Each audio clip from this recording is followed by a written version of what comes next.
LBL basketball time, baby. Let's get it. Playoff time. Welcome to On Record, the only show of the LBL where you will receive the latest news, scores, and stats every Wednesday at 5 p.m. My name's Chad Kleman. Thanks for tuning in today. We got a lot to get to, but first I'd like to thank the VFW of Ohio Charities for being the proud official sponsor of the LBL and the LBL Champions Cup. If you'd like to know what they do in your community and what you could do to help them, go to vfwohiocharities.org or .com. Coming up, Vandals make a huge statement win against the Wolves. It was brother versus brother, Schwiefert versus Schwiefert, but the Vandals and Jake got the best. So the Mustangs go down in a big upset, and the all-star teams are being announced. So tune in towards the end to get that. The game finals for round one of the playoffs. The Pistons ended up beating the Mustangs in the first game 66-55. The Liberty ended up losing a really close, good game against the Lions, 57-62. The Wolves end up falling to the Vandals, 68-85. Vandals are looking hot right now. 4-1-9ers end up, the score doesn't really show how close this game really was, but they end up losing to the Kings 73-85. We had a good round one. I'm definitely looking forward to round two. We'll get back to that later. The weekly categories weekly leader for the categories in points, rebounds, and assists this week. Jamison Bradley led everyone in points with 26. The rebound leader, Benjamin Cameron, he had 14 boards. The assist leader was TJ Pinnell, he had 7. TJ showed up on this list probably every week somewhere on either points, rebounds, or assists. He's on here every week, so good to see him on here again. The player of the week, though, goes to TJ's teammate, Jamison Bradley. He had 26 points, 10 boards, 5 assists, and shot 67% from the field. It was, again, really hard to choose between the two. They both had great stats. I think, ultimately, Jamison pulled away with it. Good job, Jamison. Game on. Big upset. The number 2 Mustangs go down against the number 7 Pistons. Bigger story here. Did the Mustangs choke, or did the Pistons really just pull off a good victory? And this may be leading to something in the next round that they could pull off another upset there. Maybe they're finding how to work together, and they can pull one off again. So Martin Glasper only had 11 points. I think that was ultimately they really all didn't play that well, and they really missed Charles Henry. He averaged 17 points, 7 boards during the season, and that offense, when you take that away from the team, it's really hard to make up, and especially when you have one of your best players just have an off game, it's really hard to overcome that. But for the Pistons, Josh Grissom, I've been saying it all year, so underrated. Probably the most underrated player in the league. Averaging close to a double-double for the season. This game he had 11-11. Actually, I think he might average a double-double. But he's a key piece of this Pistons team, and you always know what you're going to get for him. That's probably one of the biggest factors into when I look at the quality of a player is how consistent is he in his numbers that he puts up. So he's always there. You always know what to get for him. Good job, Josh. But both teams really struggled to find the rhythm offensively. It was a mess there for a second. The Pistons had a 9-point lead in half and just kind of felt comfortable with that towards the end. Like I said, if it wasn't for Charles Henry, I think it'd be a different story. The Mustangs were looking really hard to beat earlier in the season. I'm disappointed that A.J. Cecil and the Stangs couldn't pull it off without him, though. I think they could have been a real threat to the Kings and to what they're doing. I think Pat was a great leader, though. He knows how to get his team ready for a game in a situation like this. And ultimately, I think experience really dominated this game. So, game 2, though. Liberty versus the Lions. Some of you probably know I was hyped about this game. Last episode, I had Dylan Sabo on here, and we kind of went back and forth on who we thought would win this game. It was an intense game. Probably one of the better games I've seen in LBL history. Both teams showed how well they can play defensively. Both these teams could score, and for both of them to be held, for the Liberty to be held to 57 points, that's pretty great by the Lions. And for the Lions to be only held to 62, they got the MVP in Malik, who's top 3 and scoring leader. To hold them, both those teams down, it just showed how brilliant these teams are defensively. The Liberty shot 27% from beyond the arc. Their worst shooting percentage of the year from beyond there. The Lions couldn't have asked for really a better situation to kind of help them out there. Jalen Meyer started on fire. I thought he was about to hit 40 points, but I think ultimately he just ran out of energy. He really wasn't getting much help from around him. It was hot, a little muggy in there, and ultimately he slowed down and he finished with 24 points. It was a disappointing season for the Liberty. They finished 4-4 during the regular season, went out in the first round. They had high hopes, drafting King Goss, and made a trade to try to find an identity. But I think in trying to find another identity, they lost the one that they were really aiming for originally, and it just didn't work out the way it was planned. But on the other side, Dylan Semler had a great game. All of his points came from behind the arc, where he was 4 of 6. If they plan on moving in the championship game, also Malik needs to score more than 9, or needs to shoot more than 9 times. He only had 8 points, and he really just wasn't effective this game. The Liberty did a great job kind of taking him out of the game, just kept them running around, kept them tired. Which is the weak point. Malik is super dominant when he gets down low, but if you get him tired, you get him walking around, all of a sudden it becomes a game of 5-4. So if he can get work on getting down low quicker, faster, I think that would definitely help them out going against. First they got to go against the Pistons, which is not going to be the easiest. They have some talent on there. They just made a great upset. So he needs to work on that. Jake Smeltz needs to try to find a better rotation for him, I think. Keep him fresh. Sub him in and out more. Don't leave him in there for a long period of time. You need that guy to stay fresh. He's really the key to their success. So ultimately, who should the Liberty keep for next season, though? I was looking at their roster, and I think Jalen needs to start from scratch. I think he needs to start over. I think the one person he could keep, though, would be Dylan Sabo. He had a pretty good season. He's perfect for a system that Jalen would, wants. Great spot-up shooter. He's coachable, and, it's something that a GM loves. So he was also drafted in the 5th round. I think it's really hard to find a talent like Dylan in the 5th round anyway. So I think, Dylan would be a good pick to use a contract on. Again, each team has 2 contracts at the beginning of each season. Any team or any player that they don't use a contract on goes right back into the player pool. So they're pretty useful. Game 3, we got the Wolves and the Vandals. Vandals came out, made a statement. Like I said, at the beginning of the season, I was super high on the Vandals. I loved what they looked like coming into the league, coming into the season with JP leading the way. That didn't really pan out though. They ended up picking up another player, and ever since they picked him up, Dom, the Vandals have been on a 4-game winning streak, the longest streak this season.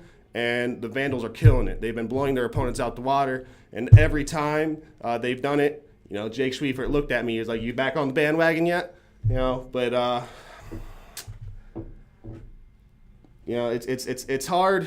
I respect what they're doing. They're playing hard. They're playing fast. You can tell they want it. But I just think ultimately there's a couple better teams out there. But I would love for the Vandals to prove me wrong. So keep playing the way you guys are, playing hot. Like I said, four in a row. The Vandals were up 40-18 before the Wolves went on an 18-point run to make it a 36-40 game.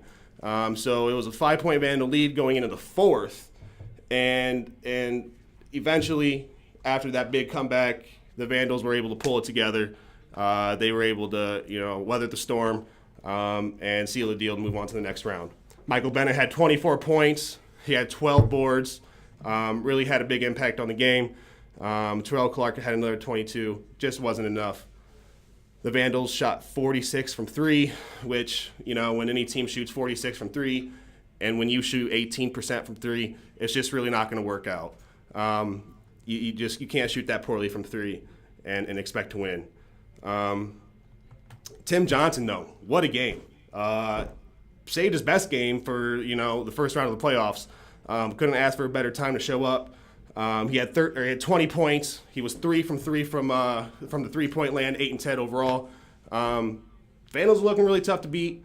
I love what I'm seeing, and I think they're definitely going to give the Kings a tough time, and that's what the Kings lack really is big man down is really big men down low to deal with someone who's really physical. So.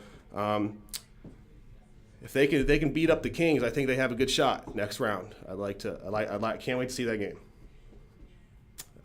Game 4, we have the 419ers and the Kings. I said earlier the score doesn't really show how close this game was. It was pretty close all the way up until halfway through the fourth, and then the Kings just pulled away with it. 419ers ended up losing 73-85. Can the Kings be stopped, and how? So they can be stopped. Ultimately, there's a weakness to every team, and it may be a slight weakness, and maybe just a little sliver of hope against such a dominant team. But I think the weakness lies in playing off TJ Pennell, letting him breathe a little bit. Kind of forcing him to stay out, kind of forcing other players to be the playmaker. I think if you let TJ be the playmaker, if you play up tight, he's quick, he's fast, he'll get past you. If someone slides over to help, he's really good at keeping his eyes up and finding that open man, the cutter. And that's just what he does. He's their best playmaker for sure, and I think if you play off him, you let other people try to create. JB's going to get his. He's going to get 20, 25 points a game. You can't let him get 40. And then, just keep setting picks on Thurman as well. If you just keep making him fight through picks, he's one of our older players in the league. You keep setting him through picks, keep making him fight through them. Keep tiring him out on the block. Keep being physical with his team. I think that is definitely their weak point. And if they crash, make them kick it out. So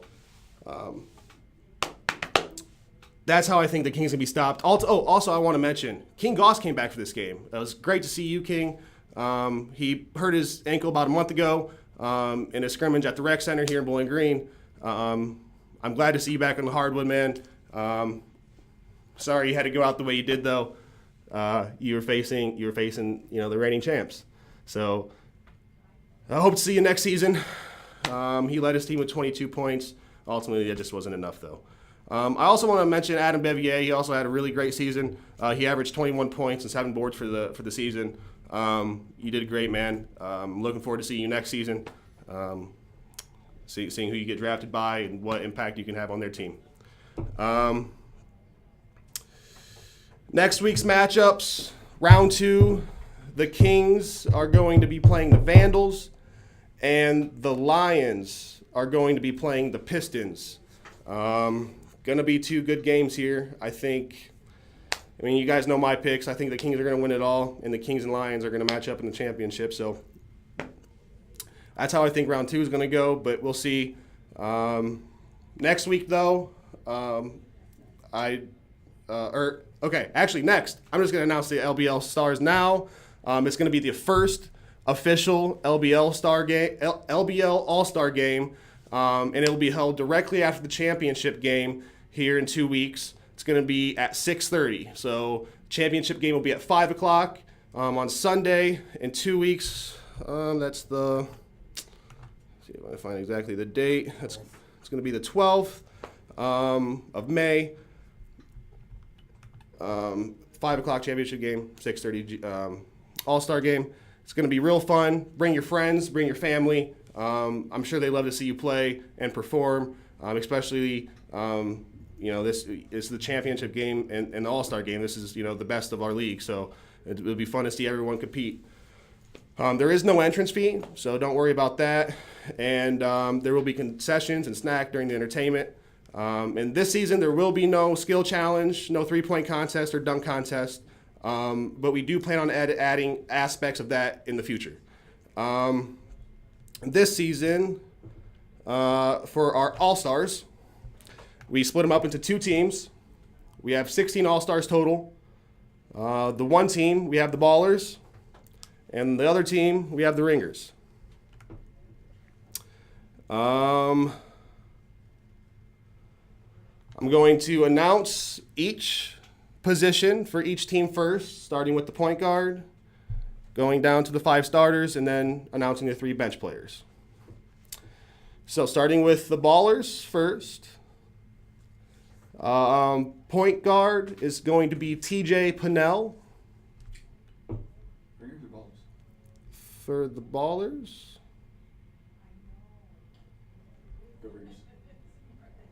Okay, they're going to be on the Ringers. It's going to be TJ Pinnell. Oh. That's what I said, right? TJ Pinnell? For the Ballers? I thought we were doing the other one. Oh, we're going to go with the Ringers first? Start with the other. Okay, we'll do the Ringers. So, the Ringers first is going to be Tan Glasper. He's going to be the point guard for the Ringers. And then, obviously, the point guard for the Ballers is going to be TJ Pinnell. The shooting guard for the Ringers is going to be Jamison Bradley. The shooting guard for the Ballers. No? Okay, we're just going to get... Okay, all right. Straight through. The small forward is going to be Jalen Myers for the Ringers. The power forward is going to be Jake Schwiefert. The center, Malik Osborne. So starting 5 was Tan Glasper, Jamison Bradley, Jalen Myers, Jake Schwiefert, Malik Osborne. Coming off... wait. Okay, those were the starting 5 for the Ringers. The starting 5 for the Ballers was point guard TJ Pinnell. Like I said 3 times now. The shooting guard is going to be Preston Mormon. Small forward, AJ Cecil. Power forward, Austin Armstead. Center, Michael Bennett. And that's the starting 5. Again, point guard TJ Pinnell, shooting guard Preston Mormon, small forward AJ Cecil, power forward Austin Armstead, and center Michael Bennett. All right, now for the benches. For the Ringers, Terrell Clark. For the Ringers, also Tyler Layton, and also Thurman Lonisak. Congratulations to our Ringer All-Stars. Now, for the Ballers, their bench is going to be Matt Ayers, Adam Bevier, and Mike Flipsy. So congratulations to our Ballers and our Ringers All-Stars of a first official LBL All-Star game. So congratulations, guys. Also, I want to leave you guys on another note. We usually do this league year-round, but we are going to have a small break after this season during the summer. We will be back in around August. We'll get back to you exactly when that date will be, when the combine and our draft will be. We are also doing a summer tournament, but right now we are planning to hold it outside, probably at the park on campus. And it's going to be 3-on-3. There will be an entrance fee. There will be a first, second, and third payout. We don't know the dates of this one exactly, but it's going to be here in the near future. So follow us on all of our social media to stay informed. If you'd like to go on record, most of you have my number. If you don't, give us a shout out on. You can comment below on YouTube. You can hit us up on Instagram, Twitter, or my email lbllegends chad.kleman@lbllegends.com. Let me know. I'd love to have you on. Visit us online also at lbllegends.com. And also follow us on Instagram and Twitter for cool giveaways and updates. Also, again, every Sunday, every game live on YouTube. Watch our games that start at 5, 6, 7, and 8 o'clock. And you can either go to our website, click LBL TV, or you can just go straight to YouTube, type in LBL. You'll find us there. It'll just say live video. Watch our games live. It's great for your friends and family to watch you if they can't make it. Thanks for tuning in on record. I'm Chad Kleman, and I'll see you come Sunday or come Wednesday. Peace.